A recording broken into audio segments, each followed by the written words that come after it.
Good afternoon and welcome again to our September's in service. Today we have Ms. Carrie Deatin, who is the director of the Babcock Foundation Center, and she's going to speak to us about her program. Ms. Carrie Deatin. Hi everyone. Thanks for having me today. As I told James earlier, I think before I go into talking about the Babcock Center itself, that it would be helpful to you all to understand a little bit more about the provision of services for folks with developmental disabilities in South Carolina.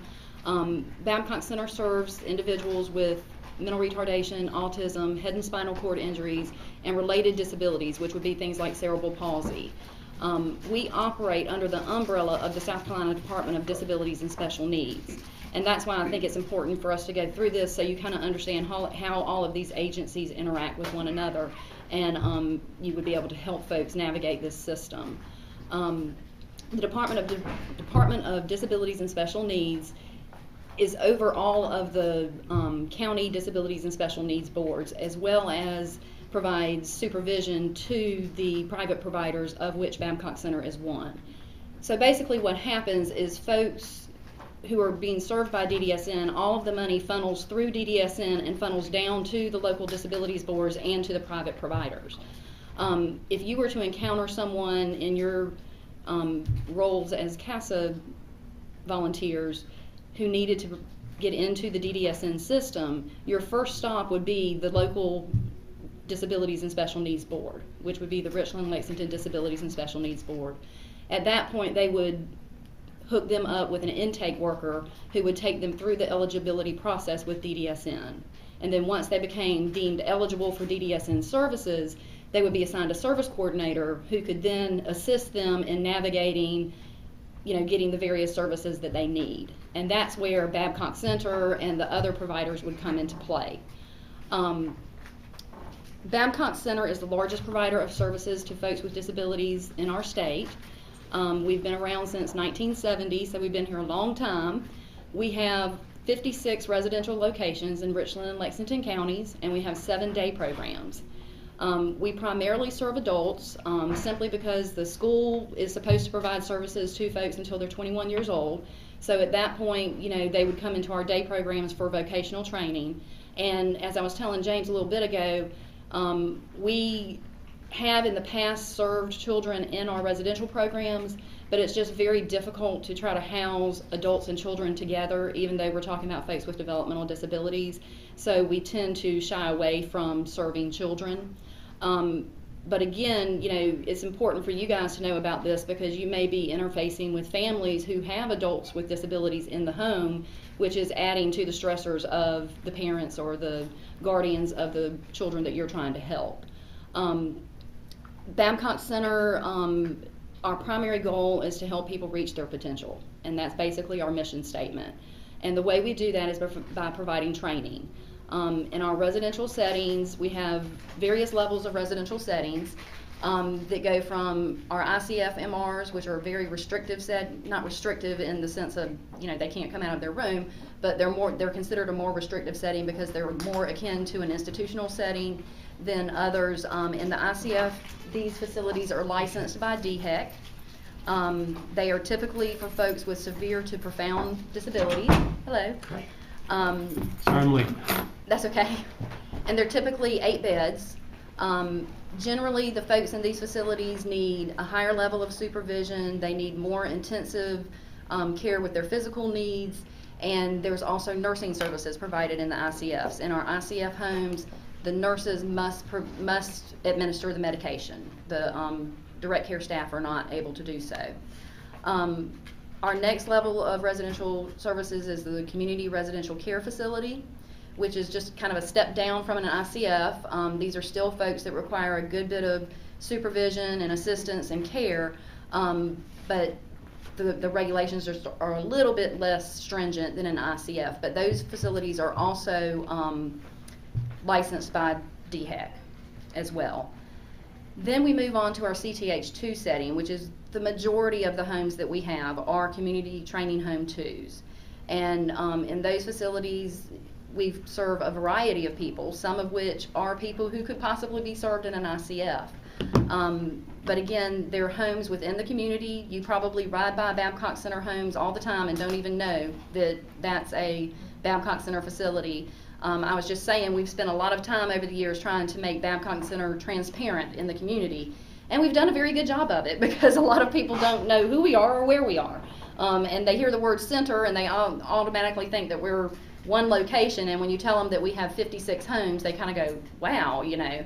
But the CCHs are usually 4 beds, and they have staff 24/7 that rotate in and out on a shift basis. The next level of care for us is the SLP environments, and that's supervised living programs. The SLP2 are actually facilities that we operate, and they typically are apartment complexes. There's staff on site 24/7 to assist the individuals if they need it. And you can have folks in an SLP who may need to have supervision or someone, you know, check on them every 3 hours, up to those who only need someone to make contact with them once a day. So, you know, that's a very different level of care than the other ones that we've talked about. And then we have SLP1, which is basically folks who have gone out, they've rented their own house or their own apartment, and we have an SLP coordinator that just touches base with them intermittently to make sure that, you know, they're getting their medications filled, that they're getting to work okay, that they, you know, are getting their groceries purchased and all that kind of stuff. So they're not, you know, having someone check on them on a daily basis. All of our residential programs, the purpose is to help people to become as independent as possible. So everybody in these programs is on some type of training objective. In an ICF, you know, it may be something as simple as having a person, you know, put toothpaste on a toothbrush. And, you know, then once they master that, then they'll move on to having them put the toothbrush in their mouth. And then move on to, okay, we've put the toothpaste on and we've put the brush in our mouth, now we're going to actually brush our teeth. So, you know, it can be very, very simple tasks that you and I take for granted every day, just basic activities of daily living, to folks in the SLP2s who might be working on an objective to learn how to balance their checkbook. So it's tailored to the individual so that we can help them become as independent as they possibly can based on their level of functioning. Are there any questions about the residential side of things before I move into vocational? Okay. The other, yes? Okay, you mentioned age. Is the basic age start out at 21? Yes. Generally, we accept people into our day programs at 21. We do have a few individuals that live in our residences that are, he was 16 when he came in and he's about 18 now. Okay. But we generally don't go much lower than that. I know we got a lot of students and the kids that we deal with maybe turning 18 or coming out of high school with a certificate. Mm-hmm. And we clearly know that these kids need some type of services, and I know that's a gap between that 18 and getting to 21 to try to get those services. Mm-hmm. So. And generally for folks with developmental disabilities, the schools are supposed to provide services to them until they're 21. So I don't know if we're talking about learning disability or we're talking about developmental disability with the kids that you're referring to. Interchanging. Yeah. I think what he's saying also is like I have a child who's 16, Mm-hmm. but going into the 9th grade. But he can opt out of foster care when he reaches 18. Mm-hmm. But then he can stay in the school to 21 if he stays. And so I think you're talking about that gap there. That gap. Okay. That you can't keep them in foster care if they choose to be out, but yet they really can't function on their own because they don't have the family support. Right.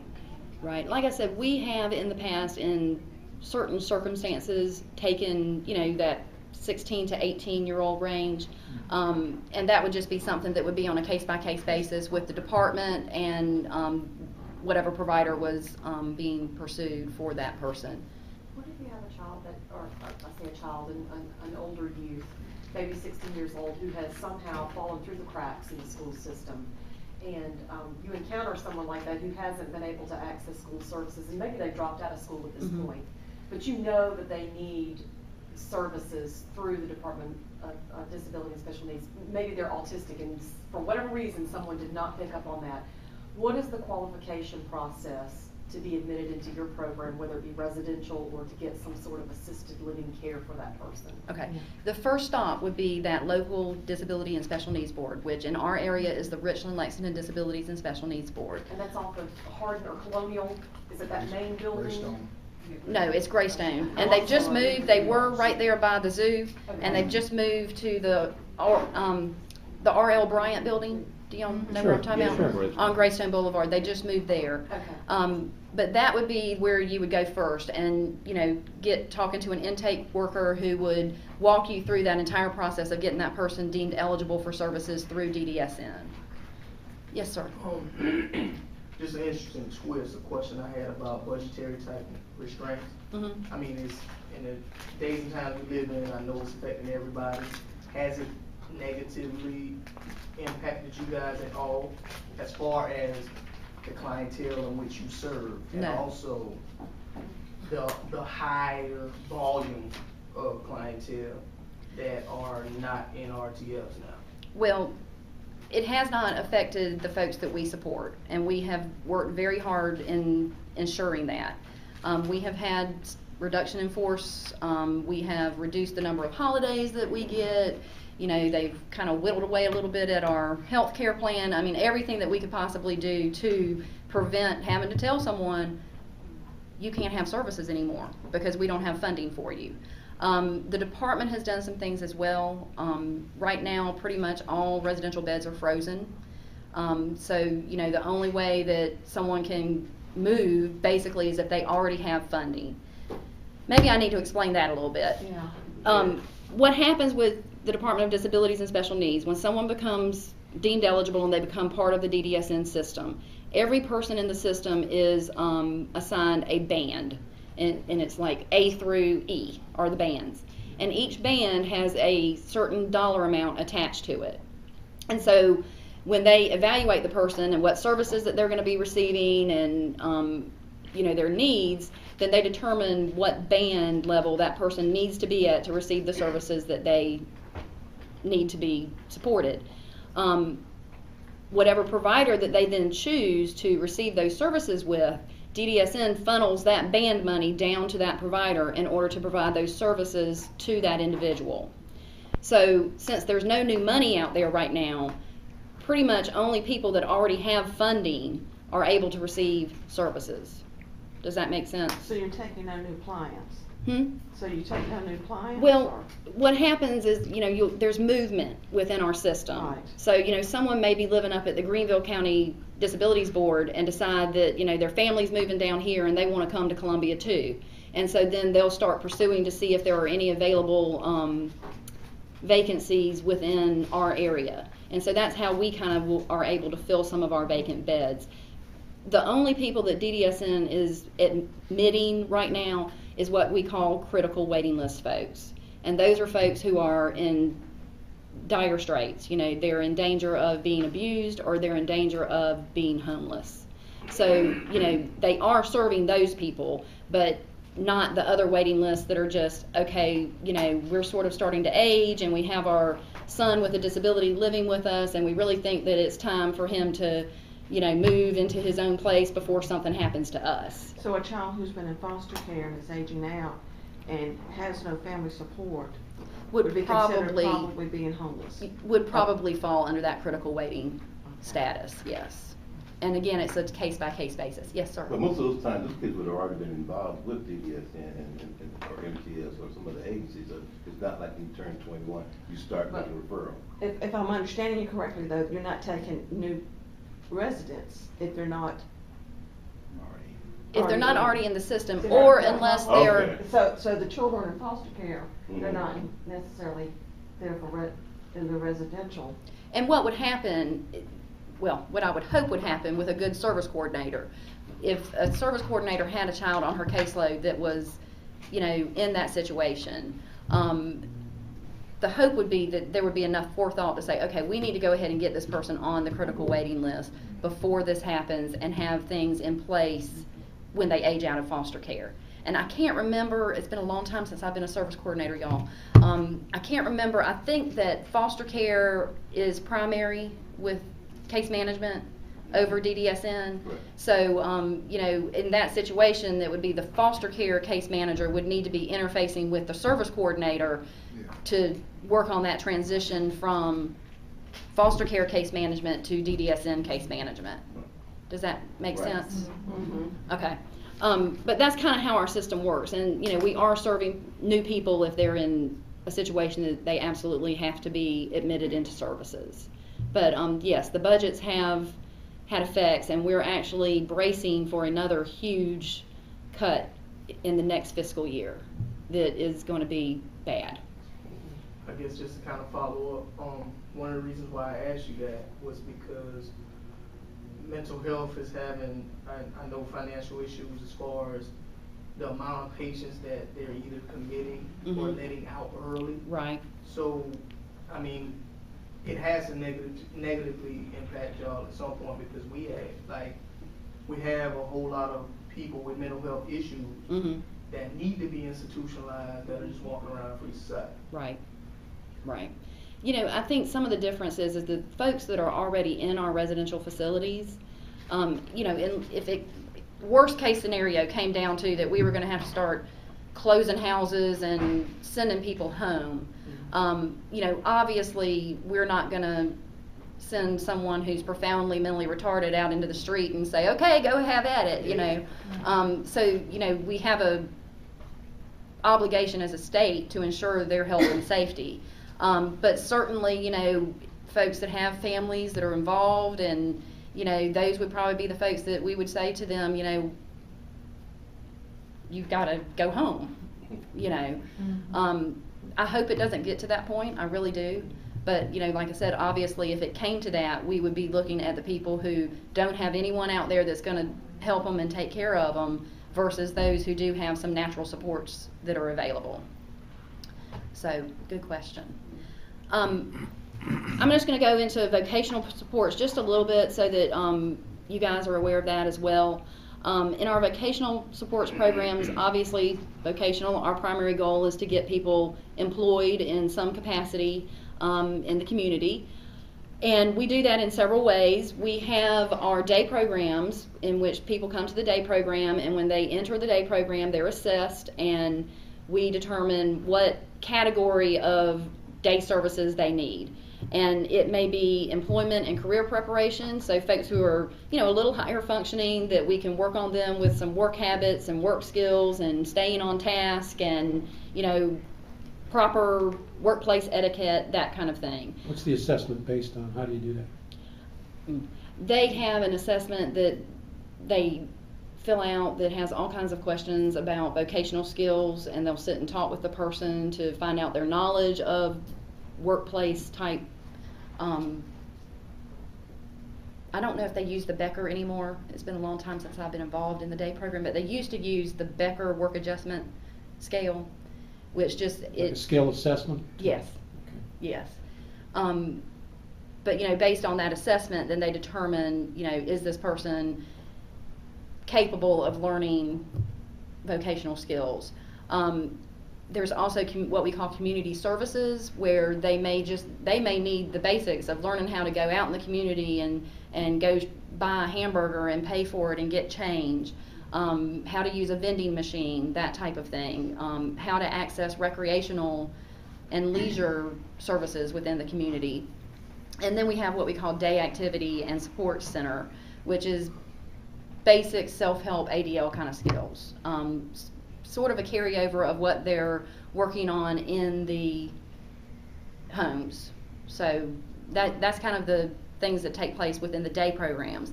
Then we also have supported employment, and that's for those folks who have worked in the day programs, have gained enough skills that we feel like they're ready to actually go out into, you know, the workforce. And a job coach will work with them, they'll assist them in completing applications, they'll assist them in the job interview process, and then once they become employed, they will actually work with them on site, on the job training, and stay with them until the individual has mastered their job duties.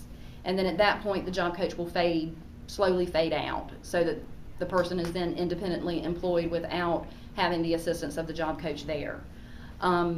We also have Phoenix Services, which is for folks with head and spinal cord injuries. This is a transitional program for adults who have suffered those types of injuries. And it's designed to fill the void between rehabilitation and re-entering the workforce. So folks can come to the Phoenix Center, and there's some structured programming that goes on, and it operates 5 days a week and offers the classes and socialization and some exercise opportunities. There's computers there that they can access to access the internet, and they also go on community outings.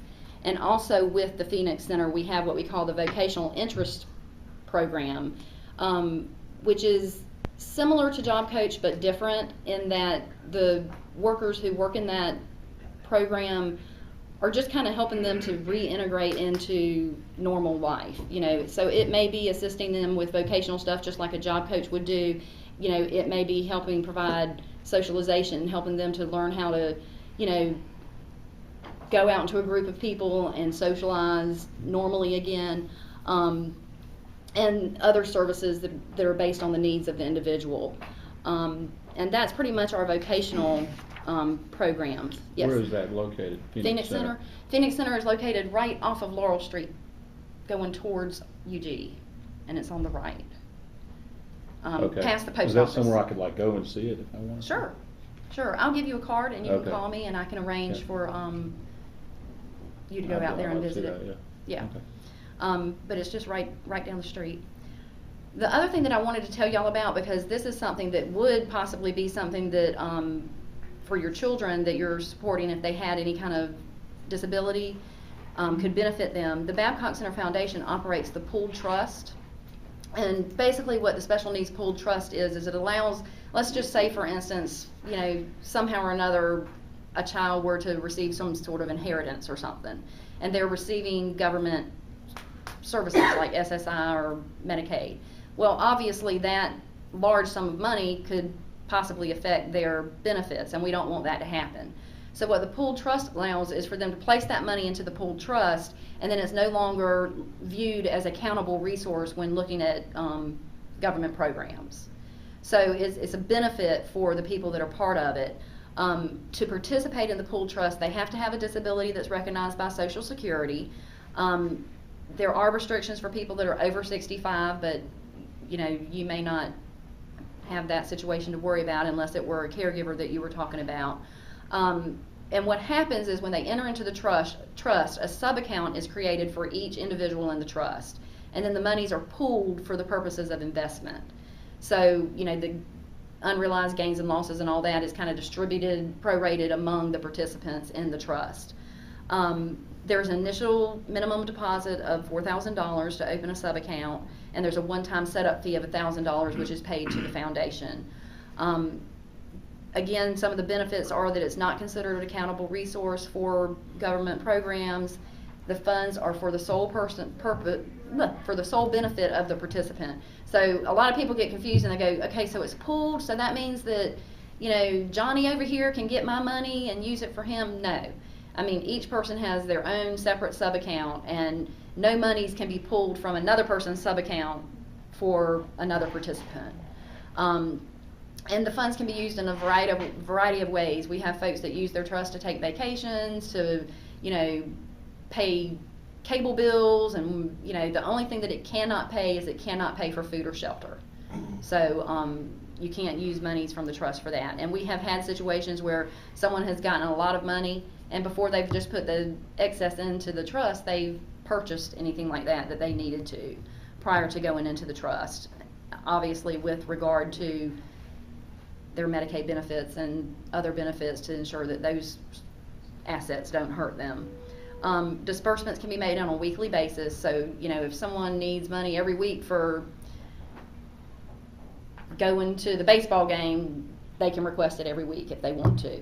And it is an approved trust by the Department of Health and Human Services. So joining is simple. They just simply complete a joinder agreement.